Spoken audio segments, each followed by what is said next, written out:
nuestra última clase. Bien, ¿qué estaremos viendo hoy acerca de las alteraciones y trastornos de la comunicación según el DSM-5? ¿Listo? Cualquier duda, cualquier consulta, lo pueden escribir a través del chat, que estoy al pendiente. Y lo importante es que se vayan sin dudas, ¿sí? Si han revisado el material, espero que sí. Igual, si hay dudas acerca del mismo, lo resolvemos hoy día. Bien. Entonces, ¿qué son las alteraciones del lenguaje? Quizás han escuchado acerca de ello. De repente identifican alguno, aunque probablemente, o siempre tratamos de hablar de posibilidades porque no podemos afirmar algo que no sabemos, ¿no? Entonces, posiblemente conozca a alguien que presente estas alteraciones, estos criterios, y que lo ideal sería que reciba, ¿no?, una valoración adecuada de un especialista. Entonces, las alteraciones del lenguaje es un grupo heterogéneo de desórdenes en el desarrollo y o en la adquisición del lenguaje. Y quiero que tengan en cuenta lo siguiente. Hay un déficit, ya sea en la vertiente comprensiva, en la producción o en el uso del lenguaje. Entonces, y nuevamente, creo que les he repetido varias veces, el lenguaje no solo es la pronunciación, sí, es parte de, pero va mucho más allá. Recuerden que es un fenómeno un tanto más complejo. Y hay dos vertientes, la vertiente comprensiva y la vertiente expresiva. En cuanto a la vertiente comprensiva, bien, también puede haber algún tipo de dificultad, ¿no? Entonces, de acuerdo a la valoración que el especialista realiza, vamos a tener quizás una precisión diagnóstica y de acuerdo a ello, a los indicadores se trabaja, ¿no? Se lleva a cabo lo que es el tratamiento o la terapia como tal. ¿Listo? Entonces, vamos a ver primero el trastorno del lenguaje, ¿bien? Según el DSM. Para ello, yo tengo que conocer algunos criterios. Por ejemplo, el criterio A según el DSM, ojo, que el niño que tiene un trastorno del lenguaje va a presentar dificultades persistentes en la adquisición y en el uso del lenguaje en sus modalidades. Aquí va a haber tres factores importantes que debemos de tener en cuenta. El primero, vocabulario reducido. El vocabulario que tiene el niño está por debajo de lo que se espera para su edad. Estructura gramatical limitada. ¿Cuál es esta estructura gramatical limitada? Que el niño presenta una dificultad persistente para ubicar las palabras y formar frases gramaticalmente correctas. ¿Sí?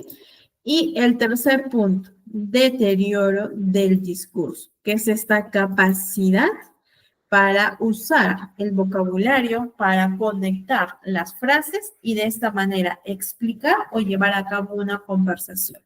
El niño con trastorno del lenguaje presenta dificultad para llevar a cabo estos tres aspectos.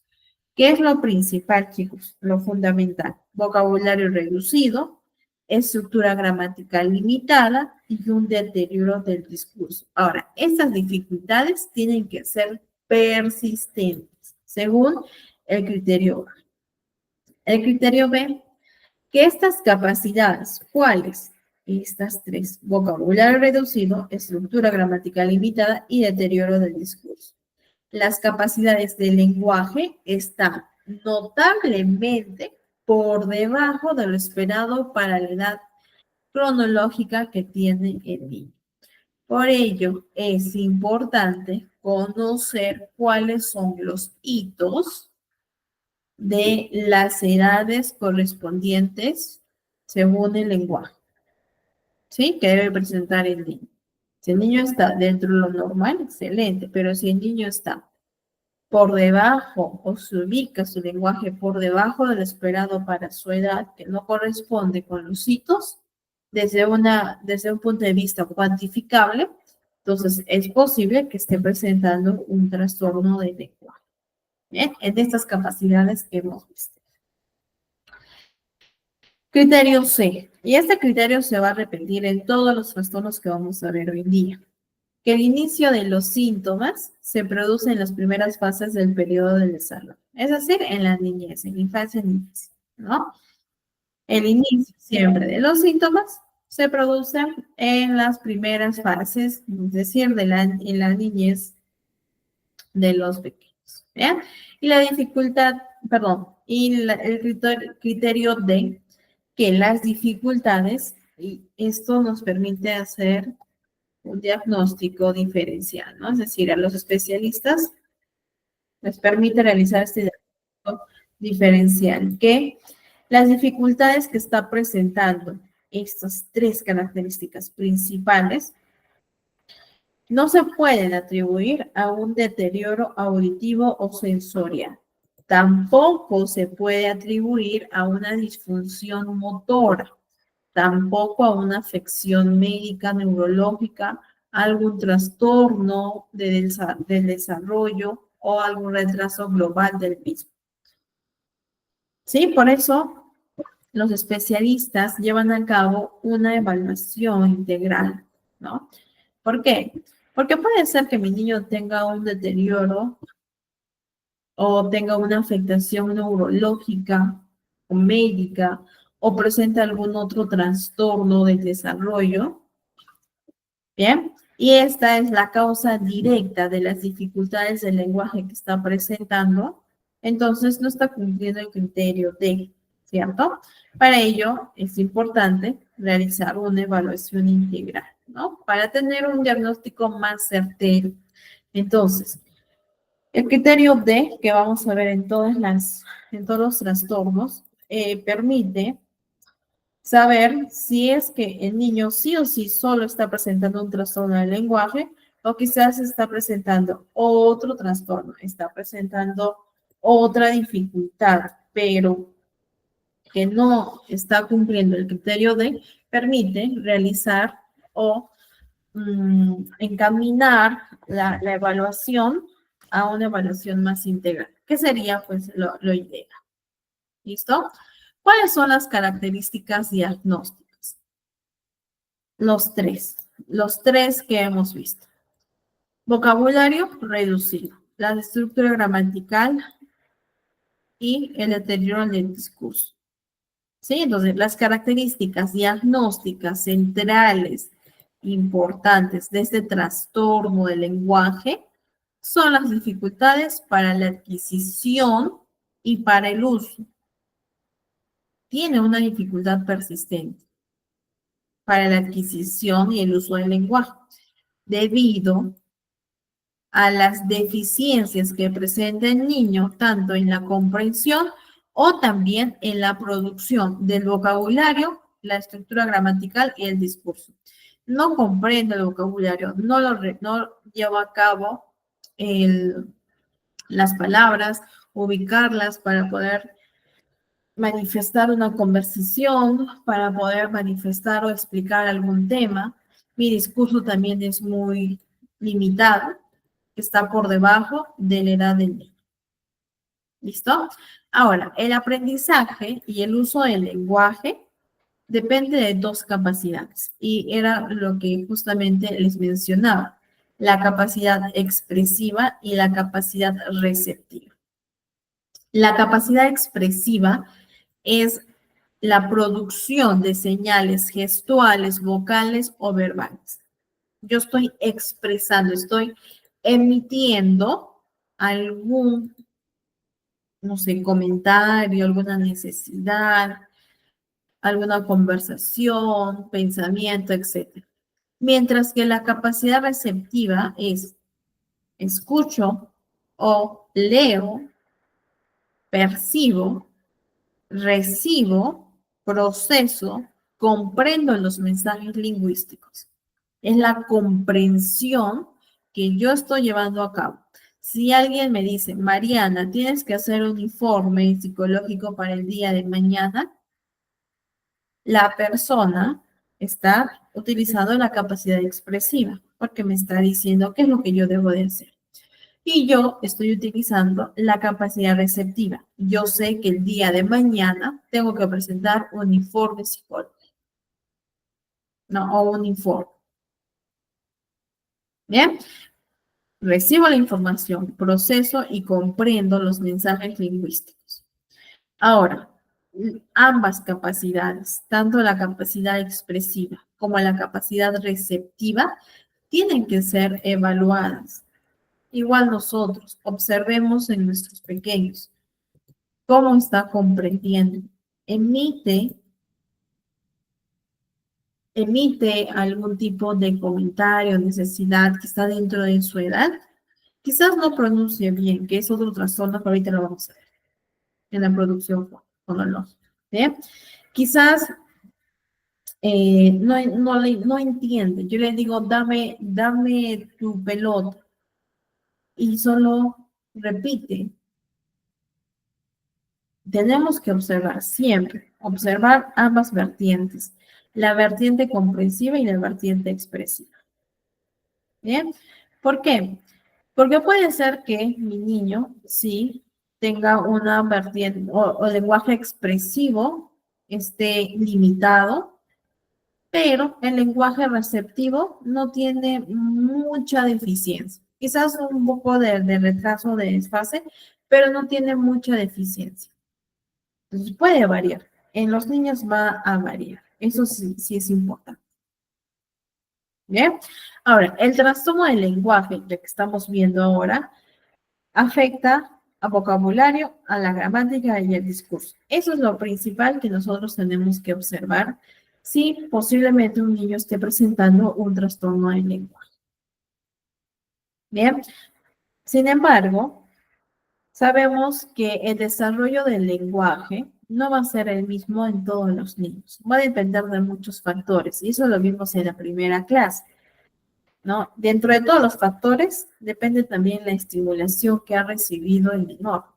Si un niño recibe estimulación, es posible que se regule, que tenga ya las herramientas, las oportunidades, y el retraso del lenguaje de repente o no lo presenta o ya lo pueden ir manejando. Pero si un niño no recibe terapia, no recibe estimulación, entonces posiblemente podría desarrollar un desfase, ¿no? Un desfase de su lenguaje. Ahora, ¿cómo yo puedo diferenciar entre un trastorno y un retraso? ¿Por qué? Porque en el trastorno persiste. Por ejemplo, si un niño solo pronuncia algunas vocales, pero yo al momento de hablar con la mamá me dice, es que mi niño ha recibido estimulación desde pequeño, también ha llevado terapia, desde que estaba en el vientre igual ha sido estimulado, etc. Podríamos estar hablando de un posible retraso o de un posible trastorno. Un niño que solo pronuncia algunas vocales, un niño que ha recibido estimulación, que ha recibido apoyo, que tiene contacto con otros niños. Podríamos estar, ¿qué piensan ustedes? ¿Hablando de un trastorno o de un retraso?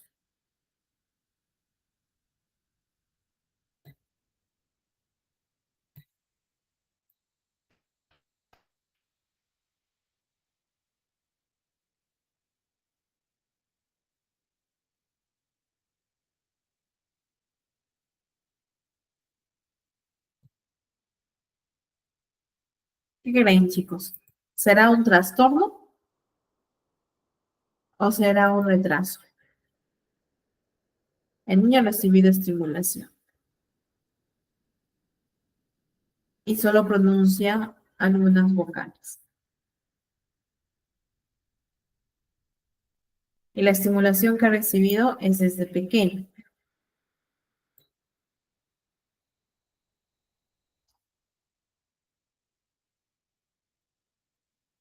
Oye, ok, Leslie, un retraso. Mm, si ha recibido, por ejemplo, estimulación, ¿no? Desde bebé, ha recibido estimulación y pese a que ha sido estimulado, recibe terapia, el problema o la dificultad aún persiste. Buenas noches, Rose. Posiblemente estaríamos hablando de un trastorno. Posiblemente. ¿Por qué?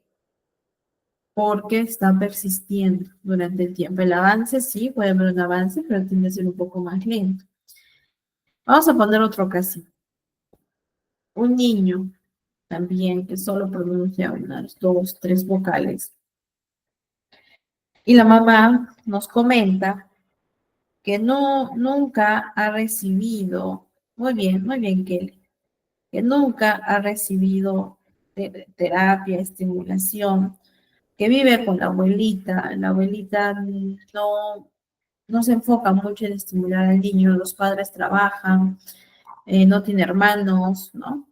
Y solo está en el nido unas cuantas horas, ¿sí?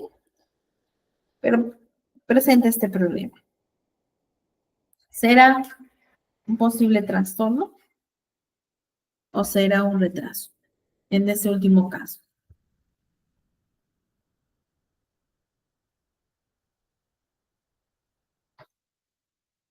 Así es, Leslie.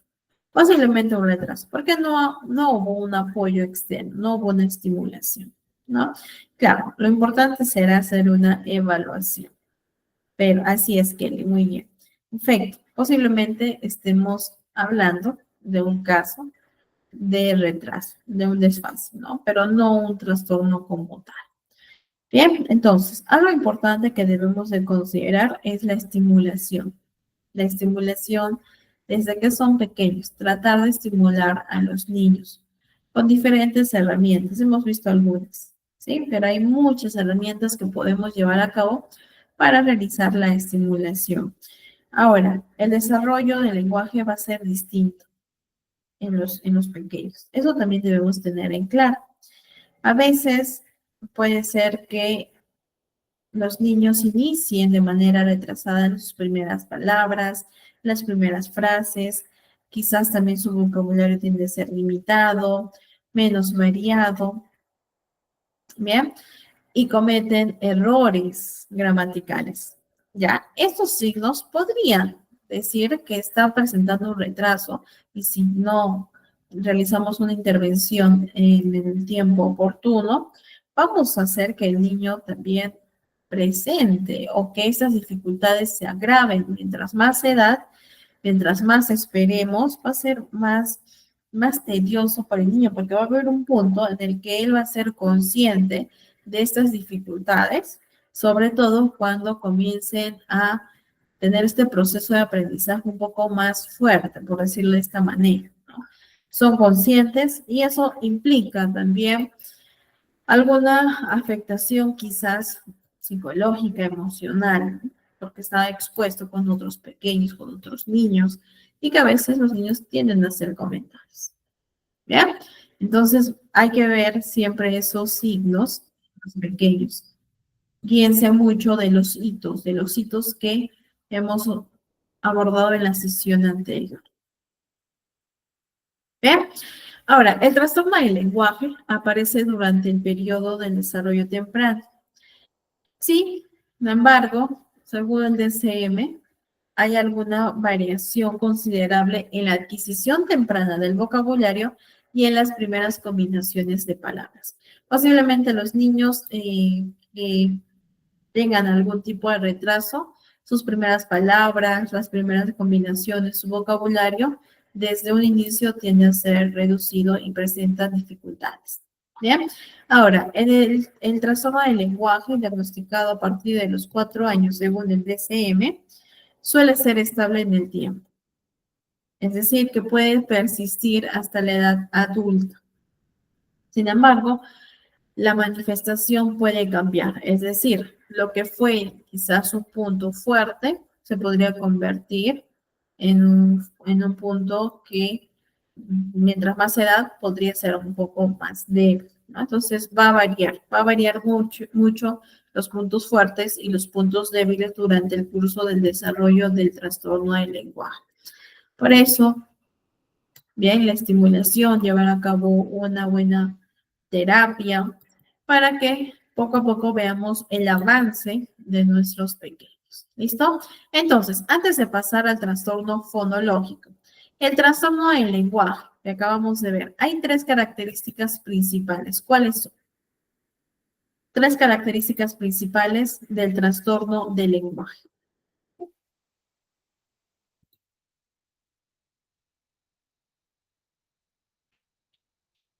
Que lo hemos visto, está en el primer criterio. ¿Cuáles son las tres características principales que debemos de observar en un trastorno del lenguaje?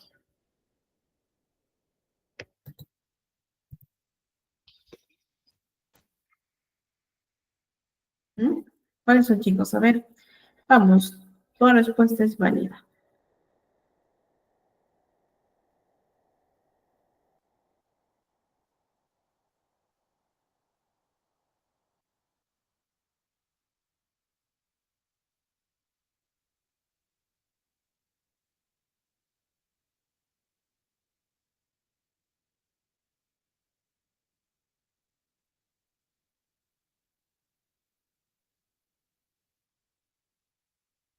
Vocabulario reducido, excelente, Leslie.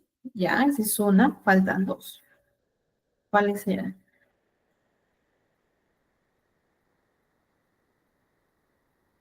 Estructura gramatical limitada, excelente. Falta uno. Muy bien. Deterioro del discurso. Tres características principales para que nosotros observemos en un trastorno del lenguaje. Bien, vamos a ver un videito, algunas recomendaciones para padres que tienen a sus niños, ¿no? Con un trastorno del lenguaje. A ver, un momentito, ya está. Entonces, observamos el video y después continuamos.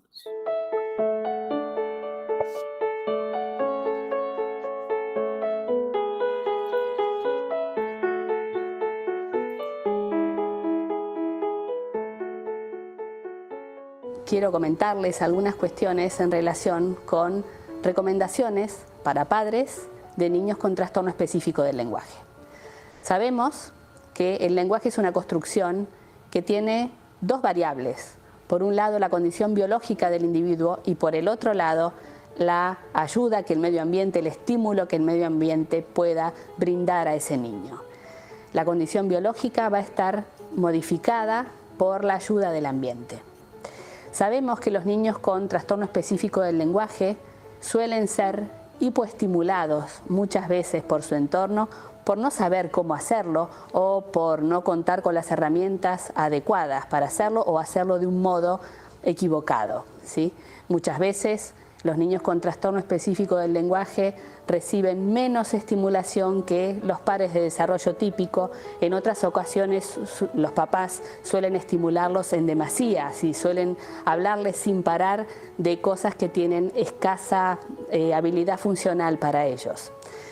En esos casos se suele generar algo que en este momento está como muy en boga el concepto, que se llama la ley de Mateo, ¿sí? La ley de San Mateo. ¿Qué significa esto? El niño que tiene una dificultad, una adversidad biológica, ¿sí? Una adversidad para adquirir una función como es el lenguaje, además de esa adversidad termina teniendo la sobrecarga de la falta o la mala estimulación medioambiental. Entonces hay como una doble dificultad superpuesta en donde los fallos terminan siendo más grandes de lo esperable, ¿sí? En general, un niño de desarrollo típico que habla mucho consigue más respuestas de su entorno que aquel que habla menos. Entonces, veremos algunas recomendaciones simples para la comprensión o para favorecer la comprensión de niños con trastorno del lenguaje y algunas recomendaciones relacionadas con la expresión de los mismos. En niños pequeños es fundamental utilizar preguntas por sí o por no. o preguntas de alternativa. Es frecuente que los padres en la consulta digan, yo le pregunto qué ha hecho en el jardín y él no me cuenta nada. Claro, es verdad que alguien que tiene limitaciones comprensivo-expresivas o limitaciones expresivas no puede organizar una frase y contar el relato de lo que ha ocurrido en el día. Sin embargo, quizá ese mismo niño que no le puede contar a su madre qué es lo que vivió en el jardín, pueda responderle a una pregunta concreta si la mamá le dice, ¿jugaste con los bloques hoy? Esa es una pregunta por sí o por no. ¿Tomaste el desayuno hoy? Esa es una pregunta por sí o por no. O una pregunta de alternativa también es algo que puede favorecer la situación. De pronto, si la madre le pregunta, ¿en el desayuno tomaron jugo o té? Ese tipo de preguntas simplificadas en donde la respuesta está prácticamente dada en el interlocutor son preguntas que colaboran enormemente a mantener la dinámica de la comunicación, que es en definitiva lo que buscamos. La comunicación es el leitmotiv de todo esto, mantener el intercambio entre personas. ¿Por qué? Porque el lenguaje está principalmente orientado a eso, a manejar la comunicación entre personas y a sostener el vínculo. ¿Por qué necesitamos sostener esa interacción? Porque el lenguaje se aprende en contacto con los demás. Entonces esa vía debe permanecer permeable de manera continua, ¿sí? No se debe cortar o limitar por las limitaciones comprensivo-expresivas o expresivas que pueda tener el niño. Entonces, estas son algunas de las recomendaciones generales que pueden ponerse en práctica con niños pequeños con TEL. También es verdad que hay otras situaciones en donde la comprensión está más conservada y los problemas son eminentemente expresivos. En esos casos, lo que debemos hacer es no hacer correcciones sistemáticas sobre la forma del lenguaje. Si un niño que habla mal, no solucionamos su situación repitiéndole o haciéndolo repetir todo el tiempo las cosas que le salen mal, ¿sí? Sino buscando herramientas y técnicas, que bueno, de eso nos ocupamos las fonoaudiólogas, herramientas y técnicas para darles a los padres para que el niño pueda expresarse de un modo más fluido. 16. Ahora, hoy es 17. Le vamos a hacer un círculo. ¿Qué día de la semana es? 17. ¿Qué día de la semana es? Es un jueves. Después de jueves viene el... ¿Sí? Dentro de esas técnicas encontramos lo que se llama reformulación del lenguaje, es decir, cuando un niño dice mal una expresión, una frase o lo que sea, es el adulto que la reformula y la deja flotando en el aire con el modo correcto en el que tiene que ser producida. La repetición, hacer repetir permanentemente a los chicos el modelo correcto de las palabras y demás, no suele ser una solución adecuada, ¿sí? El niño debe tener el modelo correcto, sí, a su alrededor, pero a la vez las estrategias que lo faciliten para acceder a ese modelo, ¿sí? Y hay un hecho que es sumamente importante en toda esta situación y que no lo mencioné hasta ahora, y es que la información que uno debe tratar de manejar siempre es información funcional, es decir, información relevante para el niño, ¿sí? Si un niño no sabe responder cómo es su nombre, no tiene sentido que le enseñemos los colores, ¿sí? Porque antes de aprender los colores, tengo que saber cómo me llamo, ¿sí? Entonces, seleccionar los contenidos que sean funcionales a la comunicación, aquello que sea relevante como para poder seguir manteniendo el vínculo comunicativo con los demás.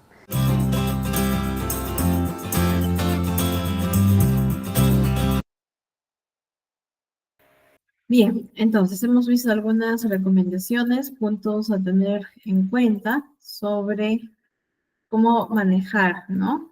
Los niños con un trastorno del lenguaje. Bien, el link también ya se les envía por el chat, se los vuelvo a enviar porque he visto que algunos se han conectado para que lo tengan a la mano. Listo. Bien, entonces ya hemos visto el trastorno del lenguaje, como también lo mencionó Leslie, hay 3 características principales que debemos de considerar, ¿no? El vocabulario reducido, la estructura gramatical limitada y el deterioro del discurso. Ahora vamos a ver el trastorno fonológico, según el DSM. ¿Qué nos dice el criterio A? Que el niño debe de presentar una dificultad persistente y, ojo, esto cambia, en la producción fonológica. Y si mi niño tiene dificultad en la producción fonológica, esto va a interferir con la inteligibilidad del habla. Por lo tanto, impide la comunicación verbal, ojo, la comunicación verbal de los mensajes. ¿Por qué la comunicación verbal? Porque estamos hablando de la producción fonológica, ¿sí? No entiendo lo que dice mi niño. No, su lenguaje verbal, su habla, bien, no es entendible por los demás. ¿Qué nos dice el criterio B? Que la alteración, pues evidentemente va a causar limitaciones en una comunicación eficaz, también en los logros académicos, ¿bien? De manera individual o en cualquiera de sus combinaciones. El criterio C, que justamente es el que les comentaba que se va a repetir, que el inicio de los síntomas se produce en las primeras fases del periodo del desarrollo, es decir, en la niñez. Y el criterio D, que permite realizar la diferenciación, este diagnóstico diferencial, que las dificultades que presenta el niño no se pueden atribuir a unas a las afecciones congénitas o adquiridas, como parálisis cerebral, paladar hendido, hipoacusia, traumatismo cerebral u otras afectaciones médicas o neurológicas. ¿Bien? Entonces, es importante considerar lo siguiente, que el trastorno fonológico hace referencia a la producción fonológica, que claro, evidentemente van a ver o va a manifestar esta dificultad persistente. Por lo tanto, ¿cuál es la característica diagnóstica principal? La producción fonológica, que es la articulación clara, la articulación comprensible, precisa, de los fonemas que se combinan para crear palabras, que las palabras se combinan para crear oraciones, frases o enunciados. Entonces, para realizar una producción fonológica, se requiere del conocimiento fonológico, de los sonidos del habla. Yo tengo que saber cómo es el sonido de las vocales, tengo que saber cómo es el sonido de los fonemas consonánticos, de la combinación de estos fonemas para llevar a cabo, para pronunciar las palabras. Yo requiero de este conocimiento fonológico de los sonidos del habla, ¿sí? ¿Qué más necesito? La habilidad para poder coordinar los movimientos de los articuladores con la respiración y la vocalización del habla. Entonces, requerimos de estos dos aspectos. Conocimiento fonológico y la habilidad para poder coordinar los movimientos, la respiración y la vocalización. Entonces, los niños que presentan dificultades en la producción fonológica pueden presentar dificultades, problemas de diferente nivel en el conocimiento fonológico y también en la habilidad para poder coordinar los movimientos del habla. Para ellos tenemos que observar cómo está la producción fonológica de mi niño, cómo está el conocimiento fonológico de los sonidos del habla de mi pequeño. Y también coordina los movimientos del habla con la respiración, la vocalización de manera adecuada o tiene dificultades. ¿Sí? Ahora, el trastorno fonológico se diagnostica cuando la producción de estos sonidos no es la que se espera para su edad. No está cumpliendo con la tabla o los hitos que se espera para la edad del niño. La edad cronológica, mejor dicho, la edad, vamos a llamarla edad del lenguaje. ¿Bien? La edad del lenguaje está por debajo a la edad cronológica. ¿Bien? Ahora, también es importante que aquí no hay una deficiencia estructural, neurológica o auditiva, ¿sí? Por eso, nuevamente, lo ideal sería una evaluación integral. Bien, ahora, en los niños de 4 añitos, según el DSM, con desarrollo normal, el habla general debería ser inteligible. Bien, y a los 2 años se le puede comprender un 50%. Es decir, sí te entiendo lo que me quieres decir. Claro, no va a ser un lenguaje como el del adulto, ¿no? No, pero sí se le puede entender al menos un 50%. A ver, Delmi nos dice,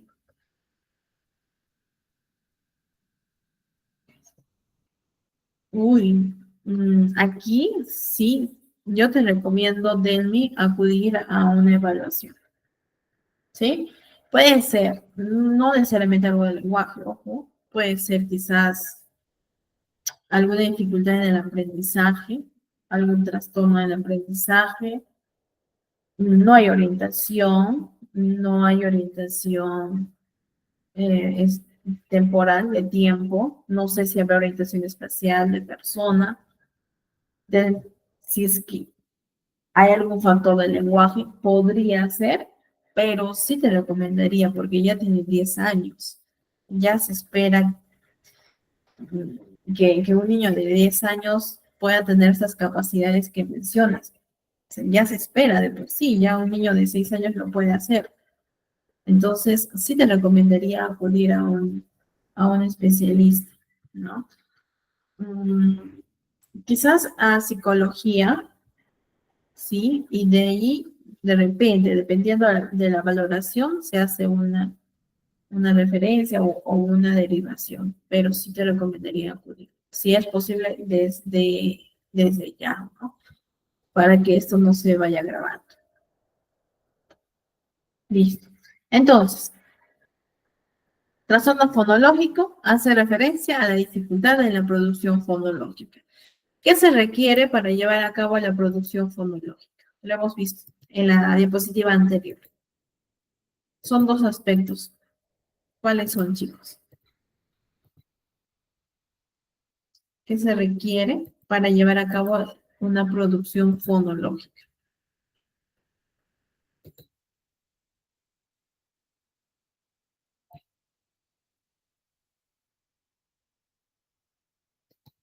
Es algo que tenemos que observar siempre, siempre, es conocimiento fonológico, ¿sí? Y la habilidad para coordinar los movimientos del habla. Porque esto es el trastorno fonológico. Dificultad persistente en la producción fonológica que por lo tanto interfiere con la inteligibilidad del habla. No se le entiende a los niños.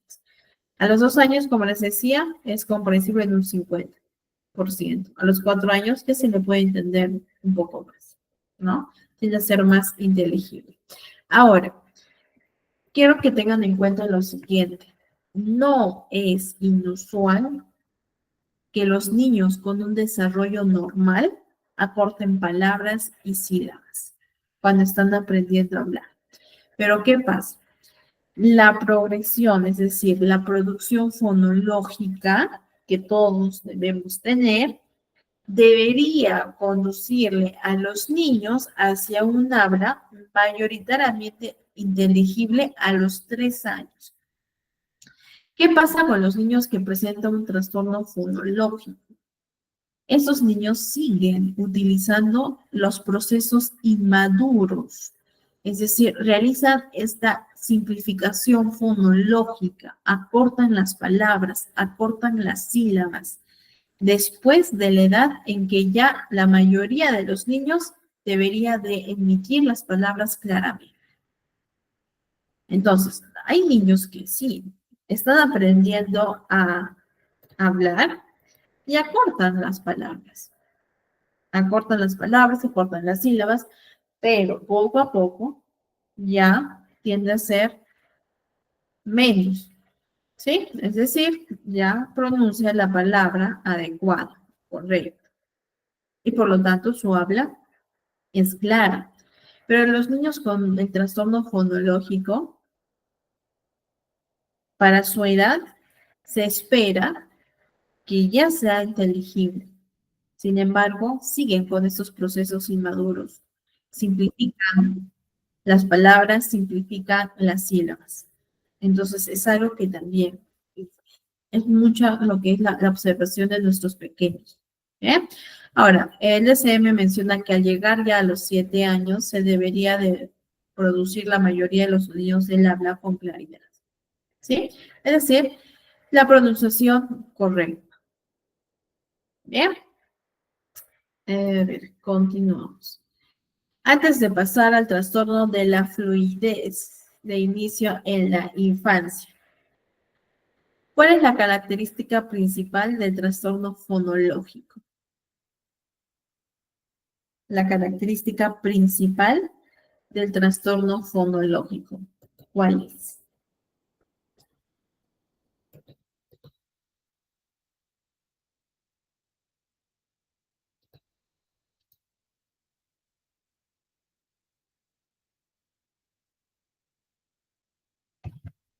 A ver, chicos, chicas, ¿cuál será la característica principal del trastorno fonológico? Que lo hemos visto, está en el criterio A también.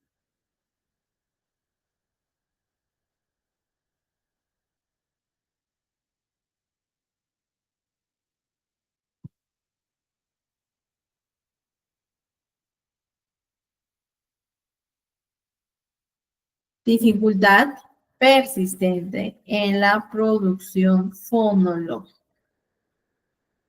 Por lo tanto, interfiere en la inteligibilidad del niño. No se les entiende. Bien, esa es la característica principal del trastorno fonológico. Excelente, Rose, muy bien. Dificultad para pronunciar los sonidos y las palabras. Muy bien. A ver, quiero que observemos un video de intervenciones terapéuticas en terapia del lenguaje, netamente en la articulación.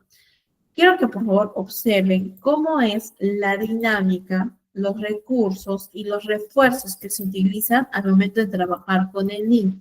¿Vean? Entonces, lo observamos para después continuar. Ejemplos de intervenciones terapéuticas de articulación, parte 1. Articulación.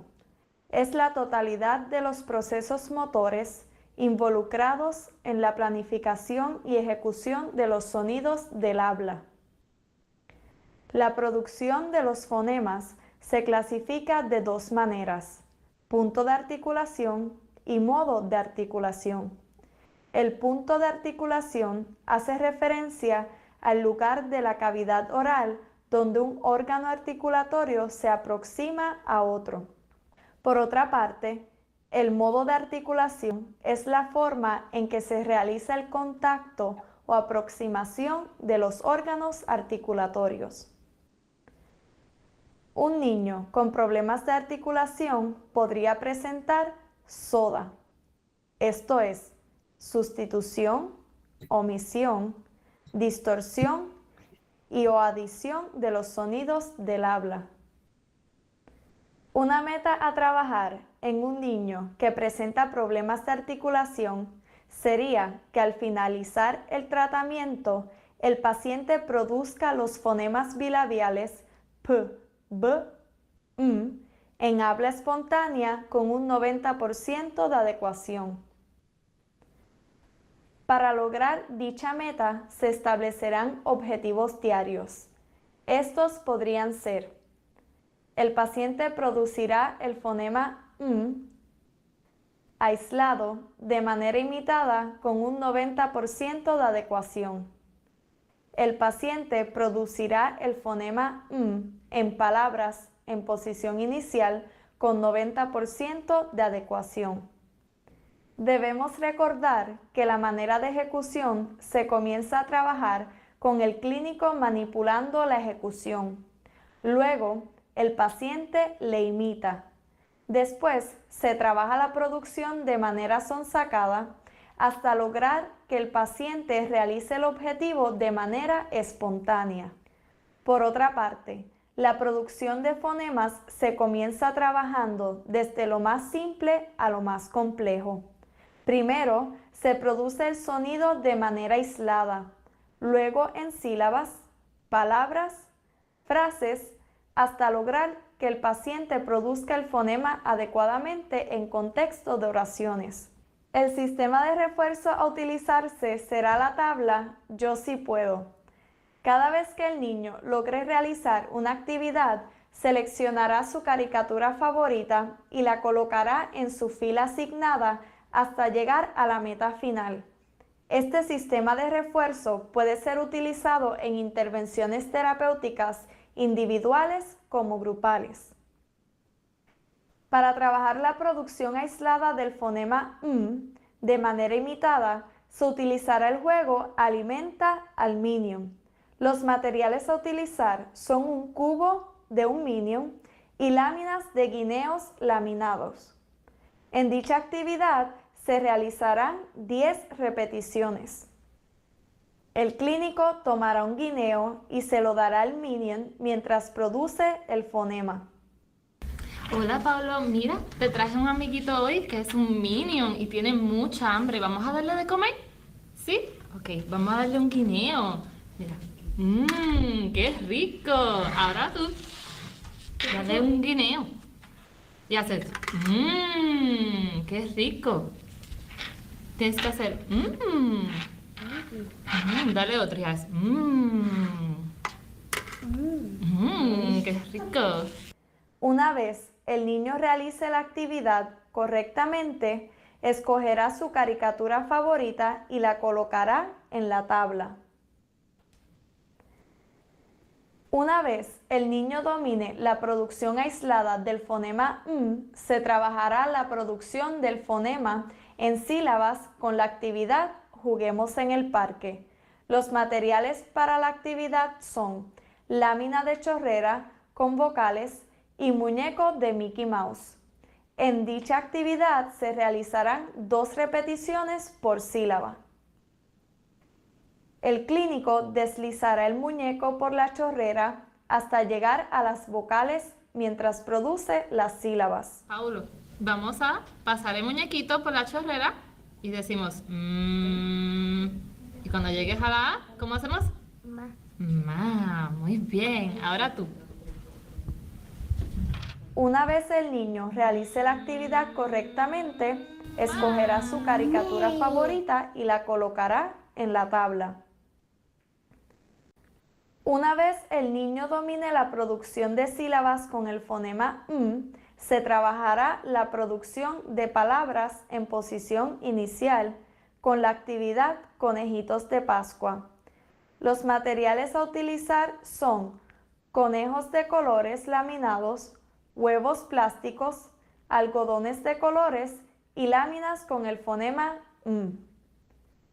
El clínico le presentará un recipiente lleno de huevos plásticos con un algodón de color en cada huevo y conejos con láminas del fonema debajo. Como clave, el clínico producirá el fonema aislado. Ok, pues mira, le falta la colita, ¿verdad? Pues hay que buscar la colita. ¿Cuál vamos a coger? Muy bien. A ver. ¿Qué color es la colita? Verde. Verde, muy bien. Ok, vamos a ver qué sorpresa tiene el conejo. Vamos a ver. La cola. Debajo del conejo, ¿tiene algo? Sí. ¿Qué es eso? Un melón. Muy bien, Pablo. Muy bien. Una mariposa.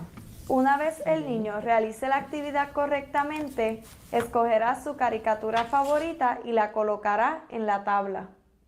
Nivel de producción de palabras. Un fonema se puede trabajar en una palabra en 3 posiciones. Estas son en posición inicial, por ejemplo, melón; en posición medial, por ejemplo, camión; y en posición final, por ejemplo, álbum. Gracias. Vamos a buscar a qué conejito le pertenece esa cola. Al azul, vamos a ponérselo. Muy bien, vamos a ver qué tiene el conejito.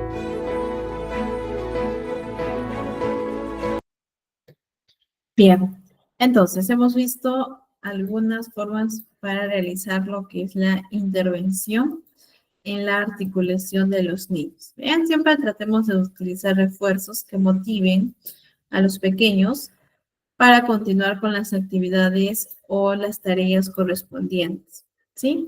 Y hemos visto que es netamente juegos, no se utilizan muchas fichas. Sí, podemos utilizar quizás por allí pictogramas, ¿no? Que son muy útiles, son muy eficaces, pero también este tipo de actividades, ¿no? Como por ejemplo el parque, etc. Bien, vamos entonces con otro trastorno, en este caso, que yo lo he visto más en adolescentes, pero bueno, yo tratando desde el punto de vista psicológico, ¿no? Que es el trastorno de la fluidez de inicio en la infancia. ¿Qué nos dice el DSM según el criterio A? Es decir, que el niño debe presentar alteraciones de la fluidez y en la organización temporal normal del habla. Estos, pues, van a ser evidentemente inadecuadas para la edad de la persona, del niño, y también para sus habilidades de lenguaje. Ahora, estas alteraciones que vamos a ver a continuación persisten con el tiempo, son frecuentes y son notables. 3 puntos a considerar. Persisten en el tiempo,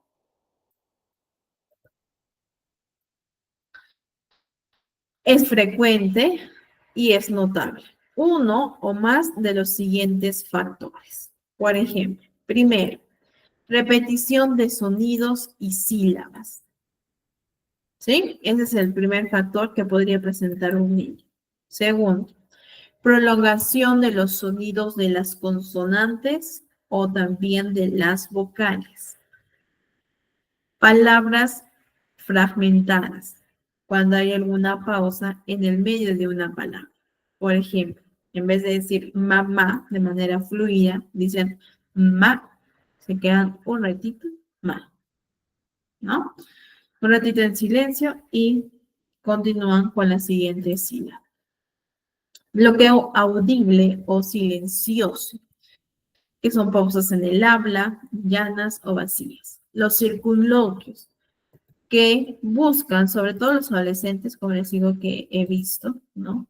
Que ellos buscan otras palabras para evitar pronunciar las palabras problemáticas, como si buscaran otros sinónimos, ¿no? Otras,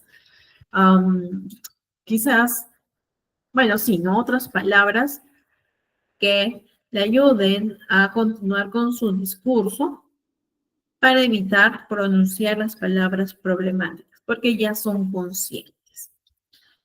También palabras producidas con exceso de tensión física, repetición de las palabras monosilábicas, como yo lo veo, ¿no? Entonces son 7 factores que nos pide el DSM, que debe presentar uno o más de estos 7 factores, que deben persistir con el tiempo, son frecuentes y son notables en los pequeños. ¿Bien? Ahora, ¿qué consecuencias consideran que podría desarrollar o enfrentar un niño con ese trastorno de la fluidez? Los leo en el chat. ¿Qué consecuencias consideran que un niño puede enfrentarse si presenta un trastorno de la fluidez?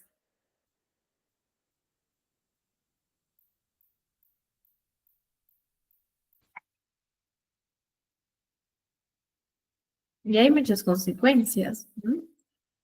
Muchas. Sí les conté de una adolescente, ¿no? Que se derivó a psiquiatría por precisamente un trastorno de la fluidez que no fue abordada desde su momento, desde que era niña, ¿no? Porque así lo presentaba. ¿Qué desarrolló esta pacientita? Ansiedad, depresión, ideación suicida, ¿no? Entonces, se hizo la valoración, se derivó a psiquiatría y bueno, en este caso a un centro especializado, ¿no? En esto. Bien, entonces, ¿qué pueden desarrollar? Pueden desarrollar ansiedad, las rabietas, a ver, las rabietas, mm, ya, sí, quizás como una forma de frustración. Claro, porque los niños cuando ya son conscientes se frustran porque presentan la dificultad. Ahora, están bajo los comentarios también de los demás pequeños. Adicional a ello, ¿qué sucede? Pasa que están siendo evaluados por la Miss, por el profesor, por los compañeros, ¿no? Entonces, ansiedad, tensión, quizás estrés. También eso se va a ver reflejado en sus notas, en sus logros académicos. Cuando quieran o tengan una fiesta, una reunión con sus compañeritos, no van a ir. Aislamiento social, baja autoestima, inseguridad, falta de confianza. Y esto, si es que no se trata, no se ayuda en todo aspecto, hasta una mala gestión de sus emociones, impulsividad, bajo control de impulsos, etc. Baja tolerancia a la frustración. ¿Bien?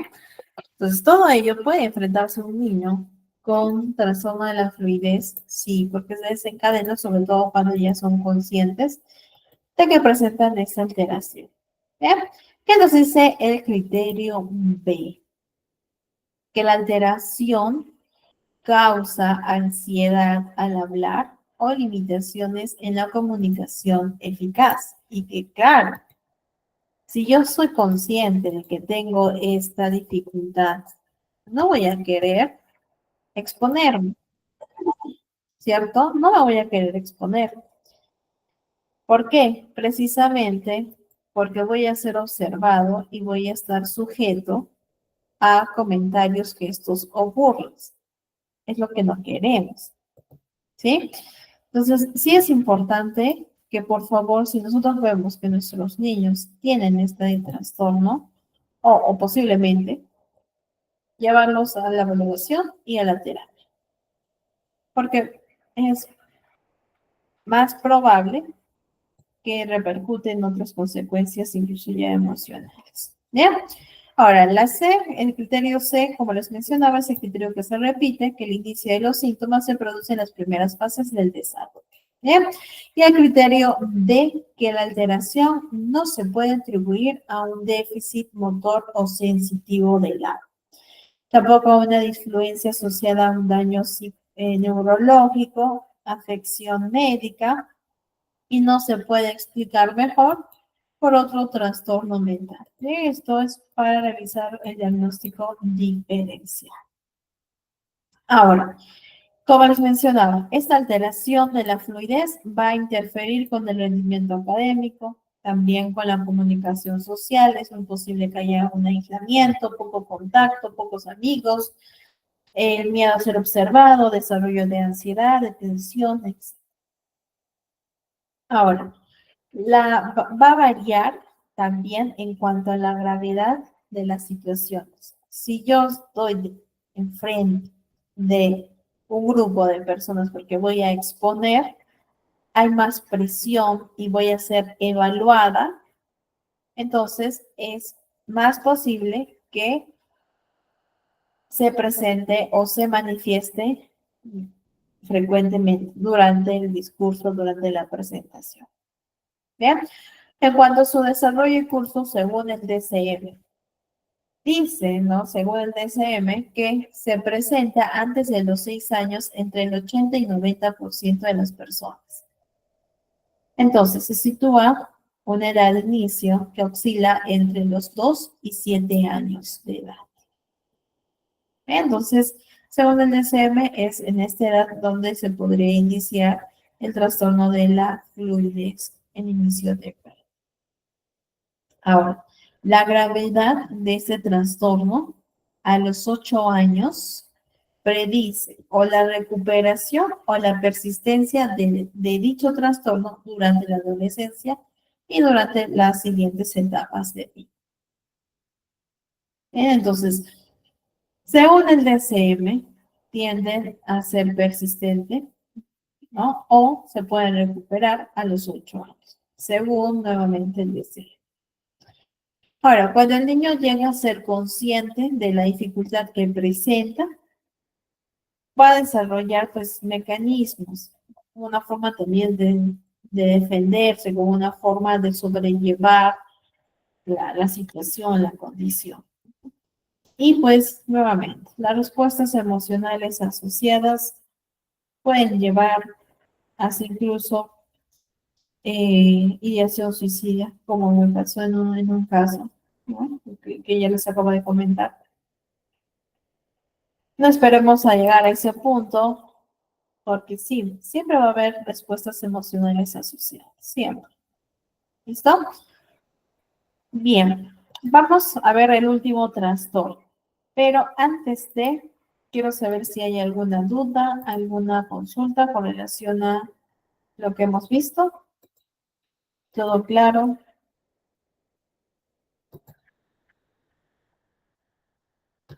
Todo claro entonces. ¿Sí? ¿Todo claro, chicos? Bien. ¿Por qué ocurren los trastornos del lenguaje? ¿Listo? Vamos a ver un video. Quería ver otro videito, de repente nos da el tiempo, esperemos que sí, para que vean más o menos, si bien es cierto, no vamos a ver el tema como tal, pero quiero que vean un fragmento antes de terminar la sesión, un fragmento de la valoración del lenguaje, ¿sí? Pero vamos a ver entonces este video y les voy a estar enviando ahora algunos links para que lo guarden y lo vean en su espacio personal, porque de repente el tiempo no nos va a alcanzar. Entonces vamos a observar el siguiente video.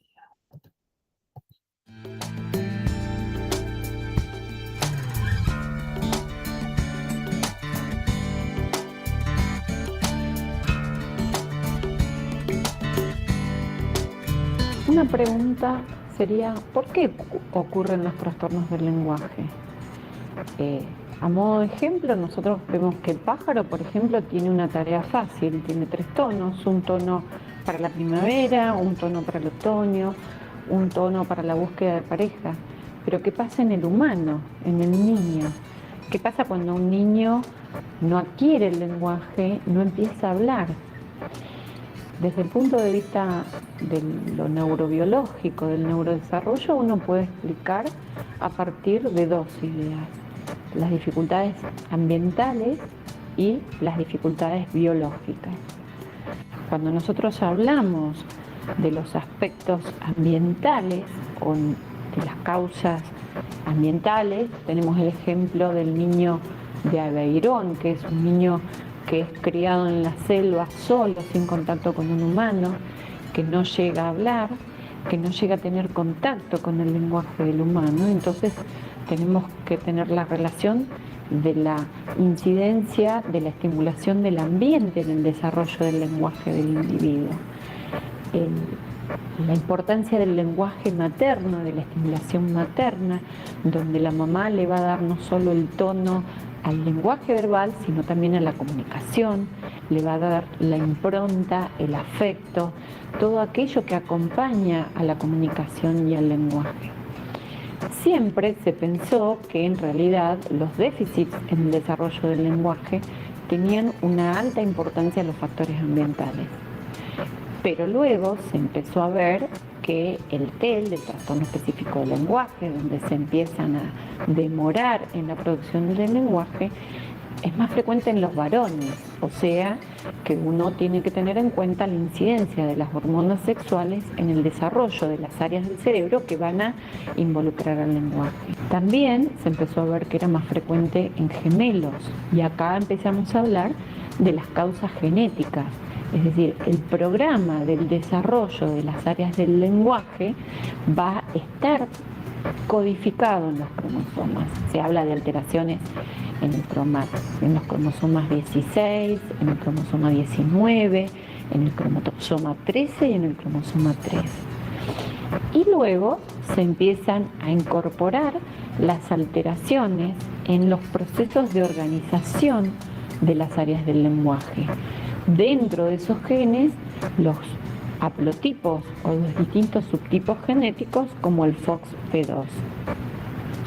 En ese sentido, nosotros encontramos que los estudios moleculares se encuentra que la afectación en un gen o a veces en más de un gen combinados entre sí nos da como consecuencia trastornos en el lenguaje en una familia con mucha más frecuencia que en otra familia. Y ya no se debe solamente a factores ambientales, sino también a estos aspectos moleculares. En ese sentido, hay una familia muy importante, que es la familia KE, que dentro de esos niños hay múltiples antecedentes genéticos de trastornos en el desarrollo del lenguaje. Al cabo de un tiempo de investigar esta familia, se descubre el haplotipo genético que es el gen FOXP2, que se cree que este gen lo que hace es ir guiando a las células del sistema nervioso, a las neuronas que van a conformar las áreas del lenguaje.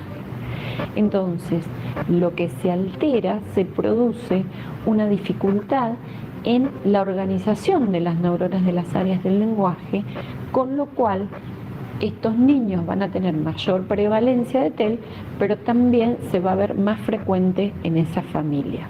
Cuando se hablaba que las alteraciones del lenguaje aún no se descubrían en los estudios genéticos, se empezaron a investigar las malformaciones en el cerebro en las personas con trastornos del lenguaje.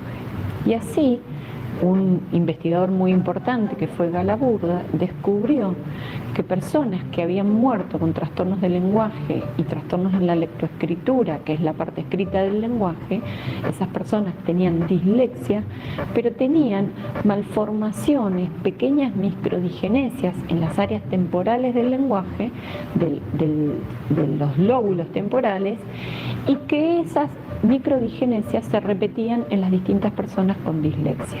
Y acá se empezó a aceptar que las fallas del lenguaje y la dislexia no eran puramente emocionales, no eran puramente por causas ambientales, sino que había una causa neurobiológica que hacía que esas personas no pudieran aprender a hablar, a leer y a escribir.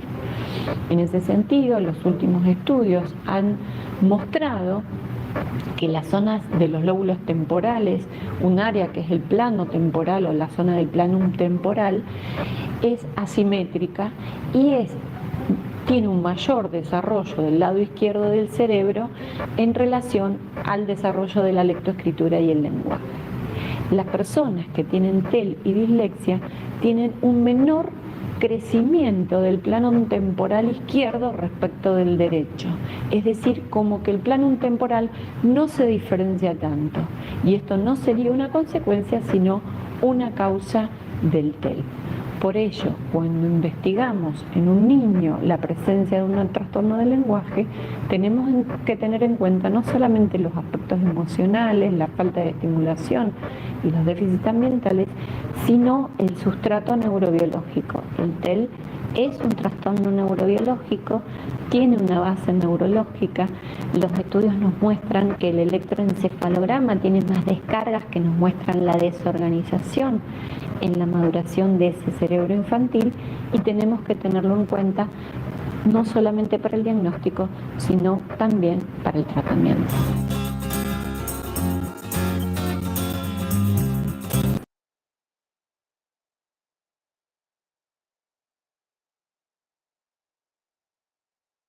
Bien. Bien, chicos, entonces hemos visto algunos factores, tanto genéticos, biológicos y ambientales que intervienen, ¿no? Intervienen en el desarrollo de los trastornos del lenguaje. Bien. Ahora, en el chat también les acabo de enviar algunos enlaces para que los guarden, los tengan en cuenta y lo puedan observar en su espacio personal, porque el tiempo no nos va a dar, ¿ya? Porque quiero que antes de culminar vean una valoración o un ejemplo, un fragmento de alguna valoración del lenguaje, ¿no? De todos los componentes. Claro, ¿no? Utilizan mucho lo que es también algunas pruebas, como por ejemplo el PRONER, el PIPOD, el NCAP, etcétera, que hace que tengan de manera más cuantificable algunos indicadores, ¿no? Pero también la observación es importante. La observación que se realiza a los niños se puede llevar a cabo para tener alguna presunción diagnóstica. Bien, que ahorita lo vamos a ver antes de finalizar. Bien, el último trastorno de la comunicación social, nivel pragmático, que les decía, ¿no? Recordemos que el lenguaje tiene 4 niveles: nivel fonético fonológico, el nivel morfosintáctico, el nivel semántico y el nivel pragmático. Entonces, también hay un trastorno, según el DSM, de la comunicación social, que hace referencia pues a este nivel pragmático. ¿Qué consiste? Que el niño presenta dificultades persistentes, pero aquí es algo particular, ¿no? Que sí se ve en el uso social de la comunicación verbal y en la comunicación no verbal, en ambos. Comunicación verbal y no verbal. Pero eso es lo que lo diferencia, el uso social. ¿Cuál es el uso del lenguaje verbal y no verbal que realiza el niño? En este caso, pues tiende a presentar dificultades que son notorias, que está dentro de lo que no se espera para su edad, que es distinto a los pequeños, ¿no? De su alrededor. Entonces, ¿qué es lo que se va a manifestar? Son 4 puntos. El primer punto, que son las deficiencias en el uso de la comunicación con propósitos sociales. Nosotros siempre vamos a tener estos propósitos. ¿Cuál es mi propósito social? Persuadir, informar, llevar a cabo una conversación, conocer, saludar, respetar, compartir información, mi punto de vista, pensamientos, conocimientos, etc. ¿Listo? Entonces, ¿qué hace el niño aquí o qué es lo que presenta? Esta deficiencia, precisamente para este propósito social, que nosotros lo podemos llevar a cabo, pero el niño presenta dificultades, problemas, como por ejemplo el saludar, compartir información, y a veces también puede ser catalogado como maleducado, catalogado como una conducta inapropiada. Claro, es una conducta inapropiada que se puede mejorar. ¿Ve? ¿Cuál es el punto número 2? El niño presenta deterioro de la capacidad para cambiar la comunicación. Y es cierto, ¿no? Es decir, va a presentar problemas para adaptar su comunicación según el contexto en el que se encuentra, en el que se desenvuelve, o según también las necesidades del oyente. Por ejemplo, presenta dificultad para hablar de manera diferente en el aula, en el parque, en la casa, con un niño, con un adulto, conversar de manera distinta según la necesidad del oyente. ¿Sí? Presenta, para ellos sí es difícil y este problema persistente es muy notorio en los niños. Lo podemos observar. Es algo que que se puede, mejor dicho, identificar al momento de llevar a cabo la conversación, al momento de llevar a cabo la observación de los diferentes contextos que se desenvuelve el pequeño. Bien, ¿cuál es el tercer factor que va a presentar el niño? dificultades para seguir las normas de conversación, de narración, respetar el turno. Hablan, hablan, hablan, no respetan, ¿no? Y nuevamente pueden ser calificados incluso como maleducados. Bien, ahora, también cuando no es comprendido, no te entiendo lo que me quieres decir, no te entiendo a dónde quieres llegar, qué es lo que me quieres compartir, te presentan dificultades para expresar de otra manera, de otro modo, cuando no se les comprende. Bien, también no utilizan los signos verbales, los no verbales, para poder manejar o regular la interacción, la interacción que realiza con otra persona, ¿no? Con otro niño, con adulto, dependiendo. Bien, entonces son 3 puntos que debemos ir observando en los pequeños. Y el último, el cuarto, dificultades para comprender lo que no se dice de manera explícita. Dificultades para hacer inferencias, suposiciones, para aquellos significados que no son literales, como por ejemplo las metáforas, las expresiones idiomáticas, humorísticas, etc. Para ellos, todo lo va a tomar de manera literal, ¿no? ¿Por qué? Porque precisamente presentan la dificultad, ¿no? El problema que tiende a ser persistente. Entonces, son 4 factores dentro del uso social de la comunicación verbal y no verbal que el niño va a manifestar y que posiblemente nos esté indicando un trastorno de la comunicación social. ¿Bien? Entonces, no respeta normas, no respeta turnos, no comprende lo que no se dice de manera literal o explícita. Hay un deterioro para poder cambiar la forma de comunicarse verbal y no verbalmente en diferentes contextos, con diferentes tipos de oyentes. ¿Bien? Y pues el propósito social es muy escaso, muy limitado, con dificultad. Bien. Criterio B, que las deficiencias causan limitaciones funcionales en la comunicación eficaz. Muchos niños incluso no quieren juntar, no quieren tener contacto con ese tipo de niños, ¿no? Bueno, también eso va a generar respuestas emocionales, ¿no? Entonces va a depender de cómo lo aborda también la mamá, la profesora y los niños, ¿no? También va a presentar dificultades o deficiencias en la participación social, evidentemente en sus relaciones sociales, precisamente por las características que presentan en estos 4 factores. Bien, en los logros académicos, ya sea de manera individual o en su combinación. El criterio C, que los síntomas comienzan en las primeras fases del periodo del desarrollo. No es el criterio que les mencionaba que se va a repetir constantemente. Ahora, sin embargo, ¿qué nos dice el DSM? Que las deficiencias a nivel pragmático pueden no manifestarse totalmente hasta que la necesidad de comunicación social supera las capacidades limitadas.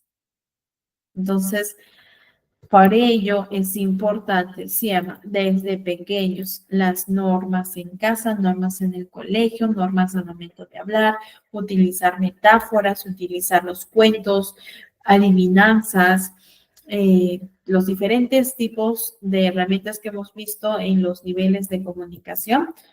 Bien, para poder ayudar a los pequeños. ¿Listo? Entonces, consideremos esto, que no necesariamente como es niño ya se va a manifestar todo, no, que algunas deficiencias pueden no manifestarse hasta que haya una necesidad de comunicación social. ¿Sí? Ahora, el criterio D, que nos permite hacer el diagnóstico diferencial. Que los síntomas no se pueden atribuir a una afección médica, a una afección neurológica, ni a la baja capacidad en los dominios de la morfología y la gramática. El niño sí puede, tiene la capacidad, tiene la habilidad para llevar a cabo la morfología, la gramática, ¿sí? Y nos explican mejor por un trastorno del espectro autista, que es el TEA, la dificultad, de discapacidad intelectual, retraso global de desarrollo o quizás otro trastorno mental. Bien, nuevamente, el criterio D permite a los especialistas a realizar este diagnóstico diferencial. Y siempre voy a comentar lo mismo. Lo ideal será que se realice una evaluación integral siempre, tanto por pediatría, psicología, terapista del lenguaje, etcétera, en los niños, para tener un diagnóstico más certero, ¿no? Y no trabajar en base a lo que yo creo, en base a lo que yo supongo, no, sino trabajar en base a lo que realmente el niño necesita. ¿Bien?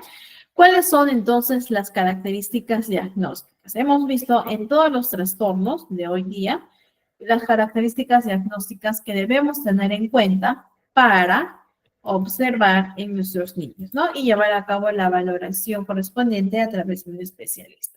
En este caso, en el nivel pragmático, que sabemos que es la comunicación verbal y no verbal en el uso social, con propósitos sociales, las características diagnósticas es que hay una deficiencia de la comprensión en la vertiente comprensiva, ¿sí? Recordemos que hay dos, vertiente comprensiva y vertiente expresiva. Entonces, en la vertiente comprensiva hay deficiencias. También dificultad para poder seguir las reglas sociales, los turnos. Yo te escucho, después tú y tú hablas. Después yo hablo y yo te escucho. En los juegos, tú primero, yo después, después tú y así sucesivamente. Los turnos. El control de la frustración también es importante, ¿no? Que nosotros vayamos fomentando en nuestros niños. Cambiar el lenguaje según las necesidades del que escucha. Para ellos es difícil cambiar, modificar el lenguaje, su comunicación con un niño, su comunicación con un adulto, con la miss, con papá, mamá y en los diferentes contextos. En cuanto a su desarrollo y su curso, a los 4 y 5 años, la mayoría, según el DSM, de los niños ya deberían tener estas capacidades del habla y del lenguaje suficientes para poder identificar las deficiencias específicas en el nivel pragmático, es decir, en la comunicación social. Bien, también, como les mencionaba en uno de los criterios, a veces las formas o las manifestaciones más leves del trastorno pueden no ser evidentes hasta llegar a la adolescencia temprana, cuando ya la interacción tiende a ser más compleja, más difícil, se requiere de mayor inferencia, capacidad, propósito social, donde las interacciones tienden a ser más comunes, predominantes e importantes para los chicos. Entonces, ya es en la adolescencia donde las manifestaciones, no más graves, pero sí más predominantes, más observables, se va a notar durante este periodo. En la niñez no mucho, dependiendo, claro, ¿no? No todos, pero sí, según el DSM, la forma más leve del trastorno puede ser no evidente hasta llegar a la adolescencia temprana. Bien, y las deficiencias tempranas en la pragmática pueden causar alteraciones duraderas en las relaciones y los comportamientos sociales. Por eso es importante una intervención temprana, siempre una intervención temprana, estimulación temprana e intervención temprana para llevar a cabo, evitar un posible retraso, un posible desfase de cualquier tipo de trastorno del lenguaje, de la comunicación. Bien, bien chicos, aquí tenemos lo que es la bibliografía y como les mencioné, va a ser el último video que veamos en el curso, pero quiero que observen más o menos cómo es una valoración pequeña, porque se lleva a cabo un poco más, de una terapia, no terapia, sino de lenguaje como tal. ¿Bien?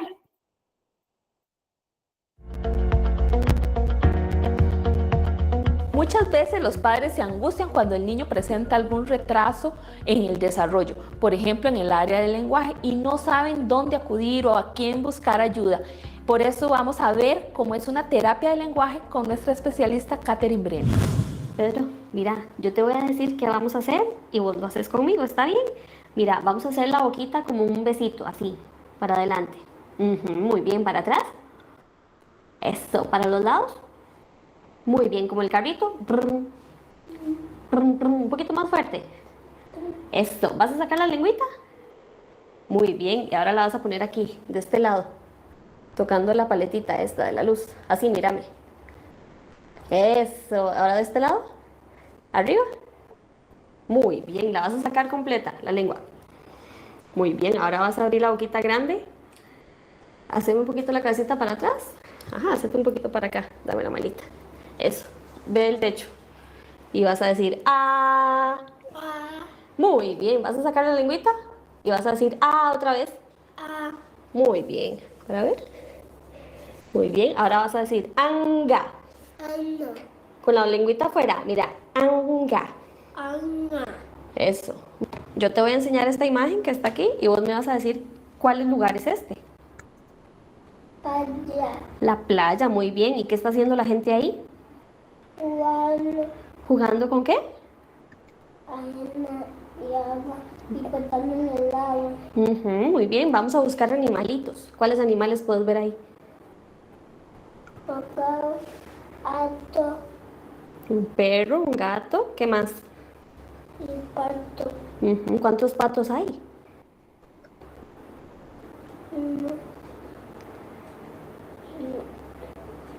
¿Cuál fue el que viste? Tócalo con el dedito. ¿Dónde viste un pato? Ajá. ¿Y hay otro? Hay un gato y otro guagua. Ajá, mira, ¿y este? ¿Cuántos patos hay entonces? Dos, muy bien. ¿Y vos me podés decir cómo se llama la forma del sol? Como aquí. Ajá, ¿cómo se llama esa forma? Círculo. Círculo, muy bien. Bueno, mamá, entonces finalizando la evaluación pudimos ver que en la parte semántica, ¿verdad? La parte de vocabulario él está muy bien, conoce muy bien los colores, las formas, los animales, todo lo que yo le mostré, los objetos, me los pude identificar muy bien. La parte pragmática anda un poquillo tímido, ¿verdad? Pero el uso que él le da al lenguaje en realidad está muy bien, se comunica muy bien, hace entenderle a los demás lo que quiere, me imagino que sí. Aunque sean tal vez no solo con el lenguaje, sino con la parte expresiva, de emociones, de su gestualidad. ¿Sí? ¿Se hace entender normalmente? Sí. Eso sí. Ok. Entonces, la dificultad que él tiene ahorita es en la parte fonológica, que eso es cómo discrimina él los sonidos del habla, ¿verdad? O sea, cómo hace él para reconocer cuál sonido va para cada palabra, ¿verdad? Por ejemplo. Sí, eso es lo que le iba a preguntar, Sí. el ejemplo. Por ejemplo,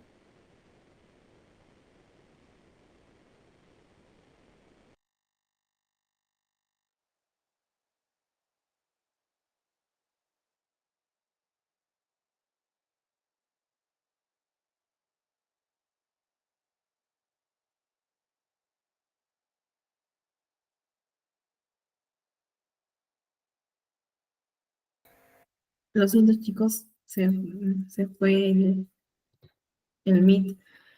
Se botó el Meet, van a disculpar. Pero bueno, entonces hemos visto más o menos cómo es la valoración. Bien, evitar siempre el decir no para terminar lo que es el video, que no se completó, pero evitar el decir no a los niños y darle la forma correcta, ¿no? Es decir, cómo es la pronunciación correcta para que el niño pueda imitar. Además de ello, con todas las herramientas que hemos visto ya en las sesiones anteriores. ¿Bien? Bueno, chicos, con eso terminamos lo que es el curso de terapia del lenguaje. Muchas gracias a los presentes. Espero que se hayan llevado un gran aprendizaje. Cualquier duda o consulta también me pueden escribir para poder orientarlos. Y por otro lado, animarlos a que puedan adquirir su certificado, que es una forma de avalar sus conocimientos durante estas 5 sesiones y también como una forma de autorrefuerzo de haber terminado un curso, ¿no?, de terapia de lenguaje como reconocimiento de cada uno de ustedes. Nos estamos viendo quizás en un próximo curso. Cuídense mucho y le doy pase entonces a nuestro coordinador. Que tengan bonita noche.